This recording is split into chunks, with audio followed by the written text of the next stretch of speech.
Take me to your bed. You won't regret it, said the wounded alien warrior. Rebecca Chen was having the kind of evening where nothing made sense anymore. She'd been sitting on her porch, drinking cold coffee and staring at the corn that needed harvesting, when the sky split open with a sound like thunder mixed with breaking glass. The explosion lit up her entire property in shades of orange and electric blue. Her first thought was a plane crash. Her second thought was to grab her phone and run toward the smoke. The crater in her cornfield was still steaming when she got there. Stalks were flattened in a perfect circle, and in the center sat something that definitely wasn't an airplane. It looked like metal, but it moved like liquid, shifting and cooling right before her eyes. And then she saw him. He was sprawled half in, half out of the wreckage, and he was definitely not human. His skin had this strange metallic sheen to it, like someone had mixed blue paint with starlight. Best, he was huge, easily 7 feet tall, wearing armor that seemed to be part of his body rather than something he'd put on. And he was bleeding. The blood wasn't red. It glowed with a soft golden light that pulsed with his breathing. Rebecca had been a veterinarian for 10 years. She'd seen injured animals of every kind, had stayed calm during emergencies that would make most people faint. But this was beyond anything she'd trained for. Still, her hands moved on autopilot, checking for breathing, looking for wounds she might be able to help with. His eyes opened. They were violet, the color of deep twilight, and completely aware. A device on his chest crackled to life, and words came out in perfect English, though his mouth moved differently. "Please," he said, his voice rough with pain. "Take me to your bed. You won't regret it." Rebecca actually laughed, a nervous, slightly hysterical sound. "But that's the weirdest pickup line I've ever heard, and you're literally an alien." "Not for that," the device translated, and somehow she could hear the urgency in his tone. "I need shelter. Safety. A place to heal. Bed. Your dwelling. Please." He tried to stand and immediately collapsed. Rebecca saw the damage then, best. His right side was torn open, that glowing blood flowing faster. Whatever had brought him down had hurt him badly. She made a decision that she knew was completely insane. She got her arms under his shoulders and started dragging him toward her house. He was impossibly heavy. Her muscles screamed in protest, and she had to stop every few feet to catch her breath. He tried to help, pushing with his legs when he could, but he was fading fast. It took 20 minutes to drag him the 100 yards to her farmhouse, and by the time she got him through the door, they were both exhausted. Her bedroom was on the ground floor, thank goodness. She'd moved down there after her grandmother died, finding it easier than climbing stairs after long days at the clinic. She managed to get him onto her bed, and he immediately sank into the mattress like he weighed 1,000 pounds. "Medical kit," he gasped, pointing to his belt. Rebecca found a small pouch that seemed far too small to hold anything useful, but when she opened it, devices and tools practically spilled out, each one glowing with soft light. She had no idea what any of them did. "The blue one," he said. "Press it against the wound. It will seal the damage." Rebecca did as he said. The blue device hummed in her hand and released a foam-like substance that filled the tear in his side. Within seconds, the bleeding stopped. His breathing eased slightly, and some of the tension left his body. "Thank you," he said quietly. "I am Kale. I am a warrior of the Andromedan Defense Fleet." Rebecca, she replied automatically. And I'm a vet from Nebraska who just dragged an alien into her house, so that's my Tuesday. Kale made a sound that might have been a laugh. Fast. I crashed while defending your planet. There are others out there. Hostile. They do not know that humans exist as more than simple creatures. If they find me here, they will come for me, and they will not care who gets hurt. Rebecca sat down hard on the floor beside the bed. Her brain was trying to process too much information at once. Aliens were real. They were fighting in space. Earth was apparently being defended by beings she'd never known existed. And now one of them was bleeding on her grandmother's quilt. Bah. Why my bed specifically? She asked. You said that like it mattered. Human sleeping spaces hold a specific energy, Kale explained, his eyes already starting to close. Bah. The electromagnetic patterns. They help my people heal faster. I need time to recover. 3 days. Maybe 4. And if those hostile aliens find you first, then neither of us will live to worry about it. He passed out before she could ask anything else. Rebecca sat there for a long moment, listening to his strange, rhythmic breathing. Then she stood up, locked every door and window in the house, and went to get her medical supplies. If she was going to harbor a fugitive alien warrior, she was at least going to do it properly. Over the next hour, she cleaned his other wounds, applied more of the strange foam from his medical kit, and set up a makeshift monitoring system using her veterinary equipment. His heart, or whatever pumped blood through his body, beat in a triple rhythm. His temperature ran hot, almost feverish by human standards. But the foam was working. The wounds were closing. As the adrenaline faded, Rebecca found herself shaking. She made tea she didn't drink and stood at her window, staring at the smoking crater in her field.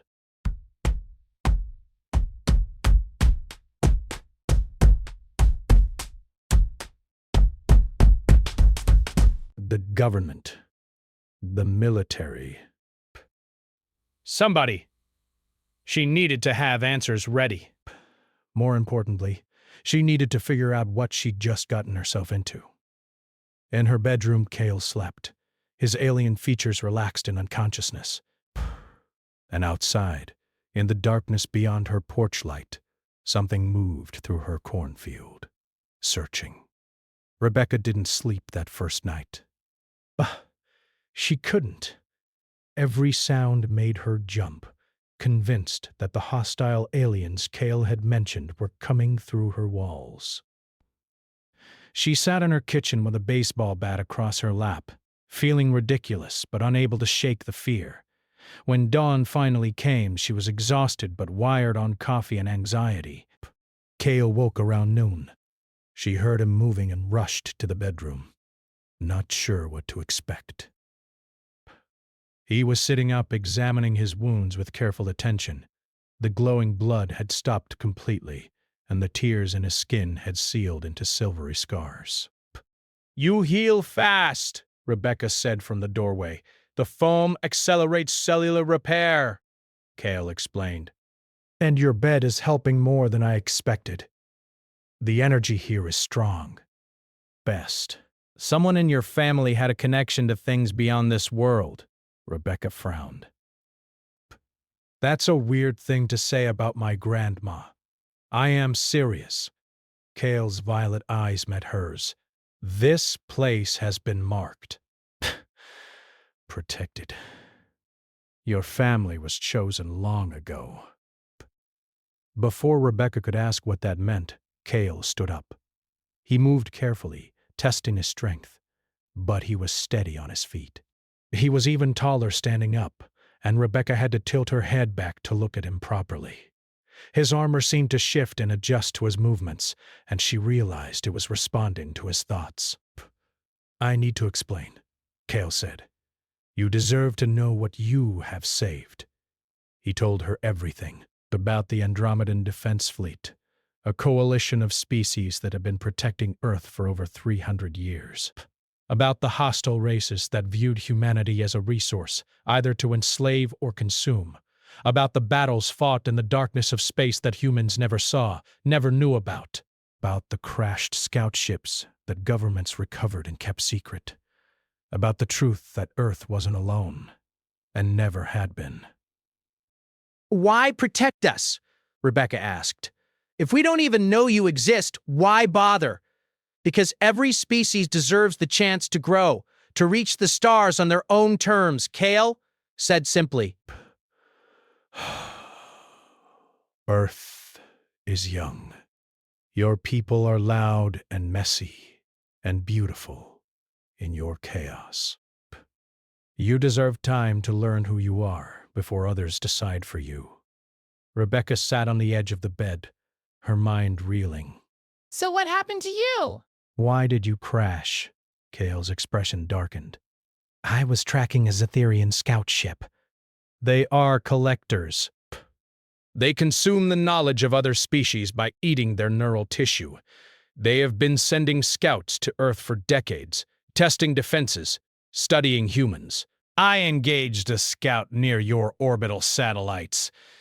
I damaged their ship, but they damaged mine worse. Breath. Are they still out there? Yes. And they know I survived the crash. They will be searching for me. They are patient hunters. So, Rebecca stood up and started pacing. So, what do we do? Back. How do I keep them from finding you? You cannot, Kale said quietly. They have technology that can scan for my biological signature. They will narrow the search area within days. When they come, I must be strong enough to fight them. And if you're not, then I will fight them anyway. The determination in his voice was absolute. Rebecca recognized it from her own life, from the times she'd fought to save animals that everyone else had given up on. It was the voice of someone who would rather die trying than give up. How many? She asked. Unknown. Zytherians hunt in packs of 3 to 5. They are efficient and ruthless. Great. Bay. Just great. Rebecca ran her hands through her hair. I need to think. I need food. Do you eat food? Kyle tilted his head. I can consume nutrients from several sources. What do you have? They ended up in the kitchen, which felt surreal. Rebecca made scrambled eggs while an alien warrior sat at her grandmother's table, looking around with curiosity. She explained what everything was, and he asked questions that made her realize how much she took for granted. Why did humans cook food? What was the purpose of decorative plants? Why did she live alone in such a large dwelling? Beck. That last question hit harder than she expected. My grandmother left me this place, Rebecca said quietly. She raised me here after my parents died. I stayed because it felt like home, because leaving felt like abandoning her memory. You honor your dead by maintaining their spaces, Kale observed. My people do similar things. We are not so different. Rebecca served the eggs, not sure if he could actually eat them. He tried a bite, considered, and then ate more. Interesting texture, he said. Protein-rich. They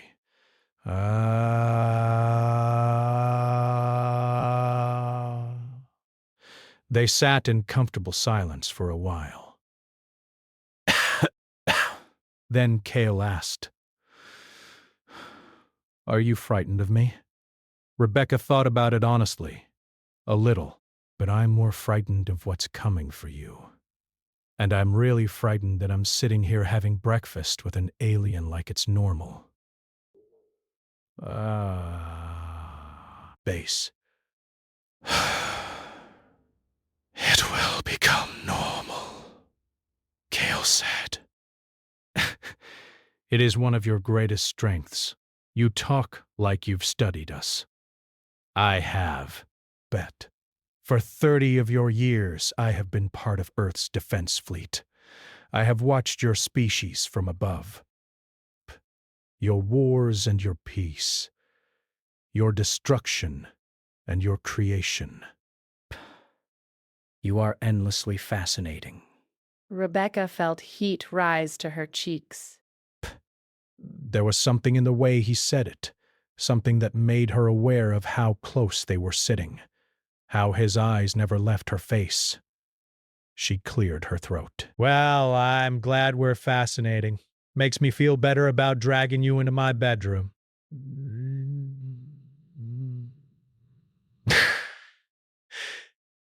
Kale smiled, and it transformed his face. Base, you saved my life. Among my people, this creates a bond. Base, a debt that can never truly be repaid. I don't want repayment, Rebecca said firmly. I want information. I want to understand what's happening. And I want to know how we survive what's coming. Then I will teach you, Kale said. Everything I know, everything you need to face what lies ahead. And so he did.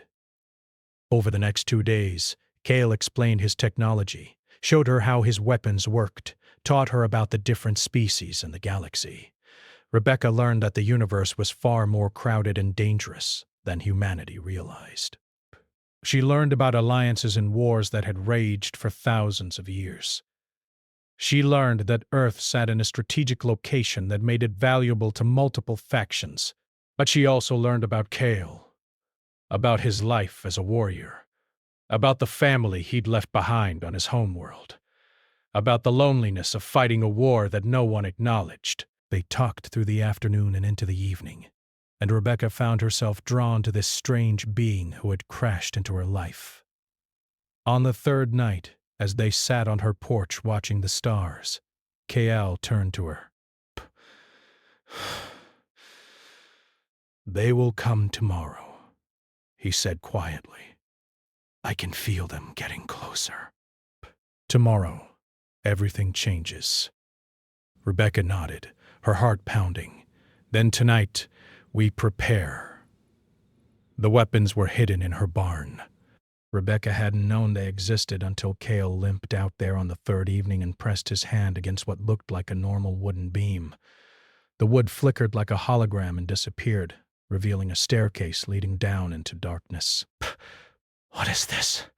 Rebecca breathed, following him down into a room she'd never known existed beneath her family's barn. Your grandfather's legacy, Kale said simply. The underground room was filled with equipment that looked like it belonged in a science fiction movie. Weapons lined the walls, sleek and dangerous. Computer screens showed maps of the farm and surrounding area. There were suits of armor that seemed to adjust their size as Rebecca looked at them, but in the center of the room sat a communication device that was softly humming with power. My grandfather was a farmer, Rebecca said weakly. He grew corn. He fixed tractors. He was normal. Kale moved to the communication device and pressed several buttons. A hologram flickered to life, showing an older Asian man with kind eyes and a gentle smile. Rebecca's breath caught. It was her grandfather, but younger than she'd ever known him. If you are seeing this, the hologram said, then the Andromedans have made contact. Rebecca, sweetheart, I'm sorry I never told you. I'm sorry for all the secrets. But I was part of something bigger than our farm, bigger than our family. I was part of the Liaison Project. The hologram explained everything. How 50 years ago the Andromedan fleet had made first contact with a select group of humans. How they'd offered knowledge and technology in exchange for safe houses and support on Earth. how her grandfather had volunteered to be one of the first liaisons, converting his farm into a hidden base. How he'd helped dozens of wounded Andromedan warriors over the decades, healing them and sending them back to the fight. "This place is protected," the hologram continued. "The weapons are for defense only. The communication system will connect you to others like us. And the most important thing, Rebecca, if a warrior comes to you for help, you help them. Bay, no matter what, this is our duty. This is our choice." The hologram faded. Rebecca stood there, trying to process what she'd just learned. Her entire childhood had been a lie. The farm hadn't just been a farm. Her grandfather hadn't just been a farmer, and she'd been chosen for this without ever knowing it. "He was a good man," Cale said quietly.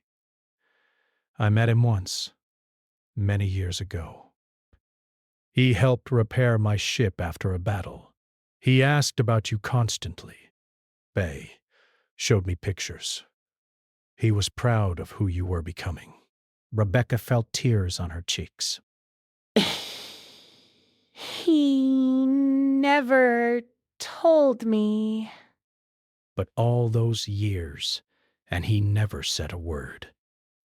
He was protecting you, giving you a normal life as long as possible.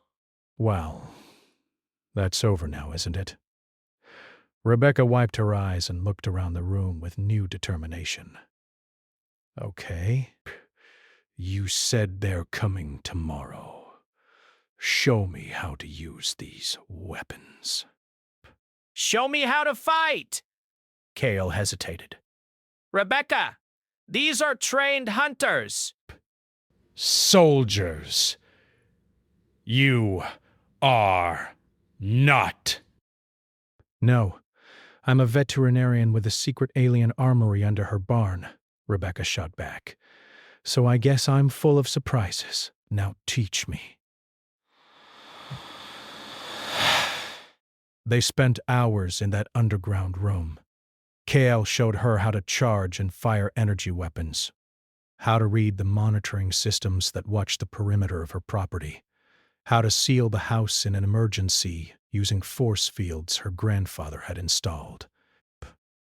He was patient but firm, correcting her stance, showing her how to move efficiently. "You have good instincts," Cale said after she successfully hit 3 targets in a row. "Base, your grandfather's blood runs strong in you." "I just don't want to die without putting up a fight," Rebecca admitted. They worked through the night.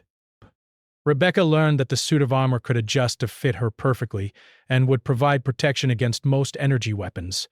She learned that the communications system connected to hundreds of other safe houses across the planet. She learned that her grandfather had helped save 47 Andromedan lives over his 30 years with the Liaison Project. As dawn approached, they returned to the house. Rebecca was exhausted, but also strangely calm. She knew what was coming now. She was as prepared as she could be. "Get some rest," Cale said. "We have a few hours yet." "How can you tell?" "I can feel them. Their hunting patterns. They will wait for full light. Bay. They like their prey to see death coming." "But that's horrifying." Yes, but it gives us time to set our defenses. "It's Despeka!" They worked together, activating the force field generators hidden around the property, positioning weapons at strategic points, preparing the house for siege. Bale moved with military precision, and Rebecca found herself matching his rhythm, anticipating what he needed before he asked. Around noon, Cale suddenly went still. His head tilted, listening to something Rebecca couldn't hear. "They are here," he said quietly. 3 of them, moving through the cornfield from the north. Rebecca felt her heart rate spike. What do? We make our stand. Together. Cale handed her one of the energy rifles. Stay behind me when possible. Aim for the joints in their carapace. Do not let them get close enough to touch you. Their touch is paralytic. They took positions in the house, watching the monitors that showed the cornfield. Rebecca saw them then, moving through the stalks. They were nightmares made real, 8 feet tall with bodies like massive insects. Their heads were angular and cruel, with compound eyes that seemed to see in all directions. They moved with predatory grace, spreading out to surround the house. They know we are watching, Cale said. Beat. They are testing our defenses. One of them rushed forward suddenly, impossibly fast. It hit the force field and was thrown backward with a shriek that made Rebecca's ears ring. The other 2 immediately changed tactics, moving to different positions, looking for weaknesses. Smart, Cale muttered. Too smart. These are experienced hunters. The next hour was tense beyond belief. The Zytherians probed every inch of the force field, testing its strength, looking for gaps. They made clicking sounds to each other, communicating in ways Rebecca couldn't understand. Phew. And they were patient. Terrifyingly patient. Then one of them pulled out a device that looked like a tuning fork. It struck the device against its leg, and a sound wave rolled out, visible in the air like heat shimmer. The force field flickered. They are trying to disrupt the frequency, Cale said, moving to a control panel. I can compensate, but it will drain power faster. Another sound wave, another flicker. The Zytherians were working together now, all 3 using their devices in rhythm. The force field was failing. How long? Rebecca asked, her voice steady despite her fear. Minutes. Maybe less. Rebecca checked her weapon, made sure it was fully charged. Then we do this the hard way. Cale looked at her, and something passed between them. Understanding. Respect. Trust. Stay close to me, he said. No matter what happens. The force field collapsed with a sound like breaking glass. The Zytherians rushed forward and the battle for Rebecca's home began. The first Zytherian came through the front door like it was made of paper. Wood splintered and flew everywhere as the creature's massive form filled the doorway. Rebecca fired without thinking, the energy rifle kicking back against her shoulder. The shot went wide, scorching the doorframe. Her second shot hit the creature in its shoulder joint, and it screamed, a sound that made her teeth ache. Cal was already moving, his own weapon firing in controlled bursts. He hit the Zytherian twice in the chest, driving it backward. But the other 2 were coming through the windows, glass shattering in explosive crashes. The house filled with the clicking language of the hunters and the smell of something alien and wrong. Rebecca rolled behind the couch as one of the creatures swiped at her. Its claws left deep gouges in the hardwood floor where she'd been standing. Psst. She came up firing, hitting it in what she hoped was its face. The creature stumbled back, and Cale was there, driving his armored fist into its midsection with enough force to crack its carapace. "The stairs!" Cale shouted. "Get to higher ground!" Rebecca ran, firing behind her to keep the Cytherians back. Kyle covered her retreat, his movements a blur of practiced combat. She made it to the second floor and immediately took position at the top of the stairs, her rifle aimed down. One of the Zytherians tried to follow, and she put 3 shots into it. The creature fell backward with a shriek, but the other 2 were learning. They stopped charging directly and started working together, one drawing fire while the other advanced.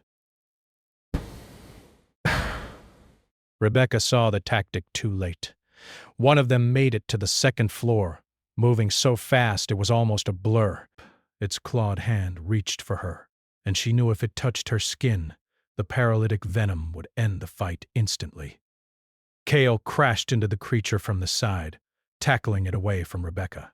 They rolled together, the Zytherian's claws scraping against Kale's armor with sounds like nails on a chalkboard. Kale got his hands around its throat and twisted hard. Something in the creature's neck made a wet cracking sound, and it went limp. One down. 2 to go. But the fight had taken its toll. Kyle was breathing hard, and Rebecca could see new wounds on his arms where the armor hadn't protected him. Her own hands were shaking from adrenaline and fear. And the remaining Zytherians were regrouping, clicking to each other in what sounded like strategy. "They are going to try to separate us," Kale said, wiping glowing blood from his mouth. "Do not let them. Back to back. Pew. Always." They moved together down the stairs, weapons ready. The house was destroyed, furniture overturned, walls scorched from energy weapons.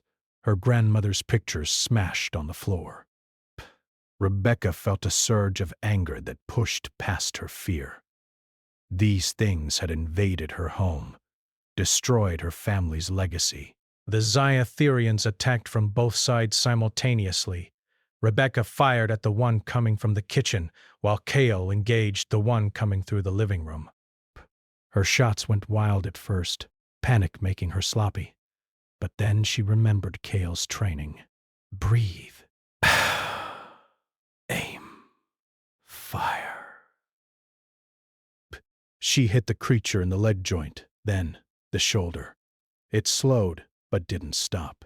Behind her, she heard Kale fighting, heard the impact of his body against the other Zytherian. She wanted to turn to help him, but she couldn't take her eyes off the creature advancing on her.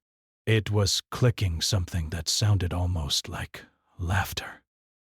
The Zytherian lunged. Rebecca dove to the side, rolling across broken glass that cut through her clothes. She came up with the rifle aimed at its midsection and fired 3 times fast. The creature jerked with each impact but kept coming. Its claw caught her arm, just a glancing blow, but immediately her entire arm went numb and useless. "Rebecca!" Kale's voice was raw with fear. She scrambled backward, the rifle falling from her paralyzed hand. The Zytherian loomed over her, and she could see herself reflected 100 times in its compound eyes. This was it. This was how she died. Then Kale was there, moving between her and the creature. But he'd lost his weapon somewhere in the fight, and his armor was cracked and leaking his glowing blood. But he stood over Rebecca like a shield, his body language pure defiance. "You will not touch her," he said, and the translator made his words sound like a death sentence. The Zytherian clicked something that might have been a challenge. KL responded by charging forward with a roar that shook the house. They met in a collision that knocked them both through the wall and into her kitchen. Rebecca tried to stand, tried to help, but her paralyzed arm made her clumsy. She could only watch as Kale and the Zytherian fought with brutal intensity. Kale was wounded and exhausted, but he fought with something beyond physical strength. He fought with desperation, with the knowledge that if he fell, Rebecca would die. He got his hands on one of the creature's arms and pulled until something tore, bit. The Zytherian shrieked and its claws raked across Kale's chest, opening deep wounds. But Kale didn't stop. He couldn't stop. He drove the creature backward, smashing it against the kitchen counter, the stove, the refrigerator. Each impact broke something, either in the creature or the room around them. Finally, he got both hands around its head and slammed it down onto the counter with all his remaining strength. Once. Twice. Breath. The third time the creature stopped moving. Ko collapsed to his knees, breathing in ragged gasps. Rebecca managed to stand, her arms starting to tingle as feeling slowly returned. She stumbled to where the last Zetherian lay broken on her kitchen floor and kicked it, making sure it was really dead. "Is it over?" she asked, her voice shaking. "Yes," Koss whispered. "It is over." They helped each other out of the destroyed kitchen. Kale's wounds were serious, worse than when he'd first crashed. Rebecca's arm was coming back to life with painful pins and needles. They made it to her bedroom, the only room in the house that wasn't completely destroyed, and KL collapsed onto the bed. "Medical kit," he gasped. "Please." Rebecca's hands shook as she retrieved the kit and applied the blue foam to his worst wounds. The foam did its work, sealing the tears, stopping the bleeding, but Kale's eyes were closing and his breathing was getting shallow. "Stay with me," Rebecca said, surprising herself with how much she meant it. "You don't get to die after all that. You hear me?" Kale's eyes opened, focusing on her face. "I will not die," he said softly. "I made you a promise. You would not regret letting me into your life." "I keep my promises." "Damn right you do," Rebecca said, tears streaming down her face. "Because I'm not done needing you yet." She stayed with him through the afternoon and into the evening, monitoring his vital signs with her veterinary equipment, applying more foam whenever his wounds started bleeding again. The house creaked around them, damaged but standing. The bodies of the Zitherians lay where they had fallen, alien and terrible in death. As night fell, Kale's breathing finally stabilized. His wounds had closed again, slower this time but steady. Rebecca allowed herself to slump against the wall, exhaustion crashing over her like a wave. They had survived. Against all odds, they had survived. In the darkness of her bedroom with an alien warrior sleeping in her bed and dead monsters in her kitchen, Rebecca Chen understood that her life would never be normal again. But looking at Kale, at this being who had fought so hard to protect her, she realized she was okay with that. More than okay. Tomorrow, they would deal with the aftermath. Tonight, they would rest together. The people from the Liaison Project arrived at dawn, 3 cars pulling up to her destroyed farmhouse like they'd been expecting the call. Rebecca had contacted them using the communication device in the barn, and they'd come immediately. They moved through her house with practiced efficiency, examining the dead Zytherians, taking pictures, making notes. The leader was a woman named Dr. Helen Park, in her 60s with sharp eyes and a warm smile. She found Rebecca sitting on the porch steps, drinking cold coffee and watching the sunrise. "Your grandfather would be proud," Dr. Park said, sitting down beside her. "You knew him? For 30 years. He was one of our best, saved more Andromedan lives than almost anyone in the project." Dr. Park looked at the damaged house.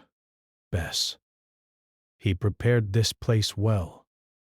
The defenses held long enough. "Barely," Rebecca said. "We almost died." "But you didn't. And you took down 3 Zetherian hunters, which is remarkable. Most trained soldiers couldn't do that." Dr. Park pulled out a tablet and showed Rebecca security footage. "We've been monitoring the situation. Your actions during the siege were extraordinary. The way you and Kale worked together, the tactical decisions you made. You have a gift for this." Rebecca shook her head. "I'm a vet. I fix dogs and cats. I'm not a soldier. Neither was your grandfather. Not at first. Dr. Park put away the tablet. The liaison project isn't about soldiers, Rebecca. It's about people who are willing to stand between Earth and the things that want to harm it. People who see an injured warrior crash in their cornfield and choose to help instead of run. People like you. Inside the house, Rebecca could hear the team working. They'd brought medical supplies for Kale, real Andromedan technology that would speed his recovery. Bets. They were also cleaning up, removing the Zetherian bodies, repairing what damage they could, making it like the battle had never happened, at least to outside observers. Best. What happens now? Rebecca asked. That depends on you, Doctor. Park stood up, looking out at the cornfield where Kale's ship had crashed. We could repair your house, erase all evidence of what happened, and you could go back to your life. Pretend none of this ever happened. Many people choose that option. Bear or you join us formally. We have facilities where you could train, learn to use your gifts. Your grandfather's legacy wouldn't end with him.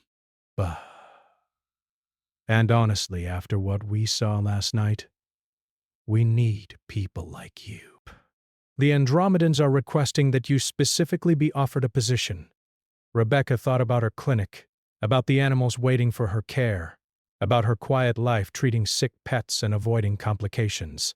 Then she thought about Kale, about the way he'd fought to protect her, about the bigger picture he'd shown her, about the fact that there were people out there, right now, fighting to protect Earth from threats humanity didn't even know existed.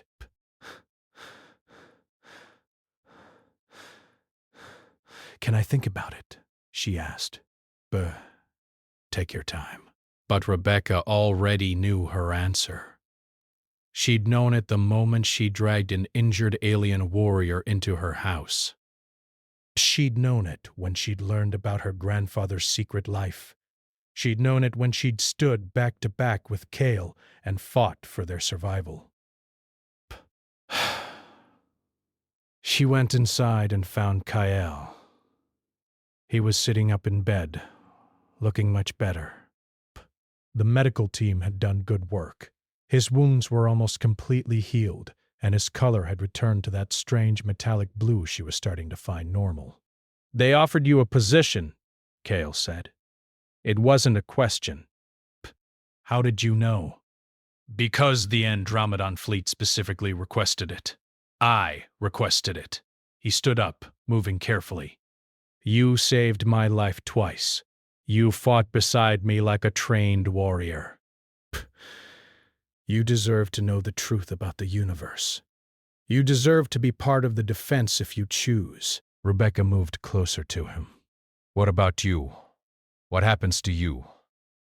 I return to active duty. Back to the fleet. Back to defending Earth from orbit. He paused. Unless I request reassignment. What kind of reassignment? Earth needs a permanent liaison officer. Someone to coordinate between the fleet and the project. Someone who understands both worlds. Kale looked at her directly. I volunteered for the position. Rebecca's breath caught. You volunteered to stay on Earth? To stay here? I volunteered to stay near you, Kale corrected softly. If you wish it. Among my people, when a warrior sheds blood protecting another, a bond is formed. It is not easily broken, and I find I do not wish to break it. But Rebecca didn't know what to say. This being, this warrior from beyond the stars, was choosing to stay for her, was choosing her over his entire previous life. It was overwhelming and terrifying, and somehow exactly right. I'm taking the position, she said, with the liaison project. I'm going to learn to do this properly, to honor my grandfather's memory. Inspiration. Then we will learn together, Cale said. Over the next few months, Rebecca's life transformed completely. The liaison project repaired her house better than before, with hidden defenses she was still discovering. They moved her veterinary practice to part-time, allowing her to focus on training. She learned combat from Andromedan warriors. She learned about alien biology and technology. She learned about the vast network of people who knew the truth about Earth's place in the galaxy. And through it all, Cale was there. He took the liaison position, setting up a coordination office in her barn right above the hidden armory. He taught her about his culture, his language, his way of seeing the universe. They worked together, fought together in training exercises, planned defensive strategies together. Their relationship evolved into something neither could fully define. Not quite human romance, but deeper than simple friendship. A partnership forged in blood and battle, strengthened by respect and trust. They shared her house, her life, her mission. And slowly it stopped feeling strange and started feeling like home. But 6 months after Cale crashed into her cornfield, Rebecca stood in the barn, looking at a new hologram. This one showed a map of North America with dozens of glowing points marking safe houses and liaison project members. Her grandfather's farm, her farm now, glowed brighter than the others. It had become a regional coordination center, a place where wounded warriors came to heal and where strategies were planned. Your grandfather would be proud, Cale said, standing beside her.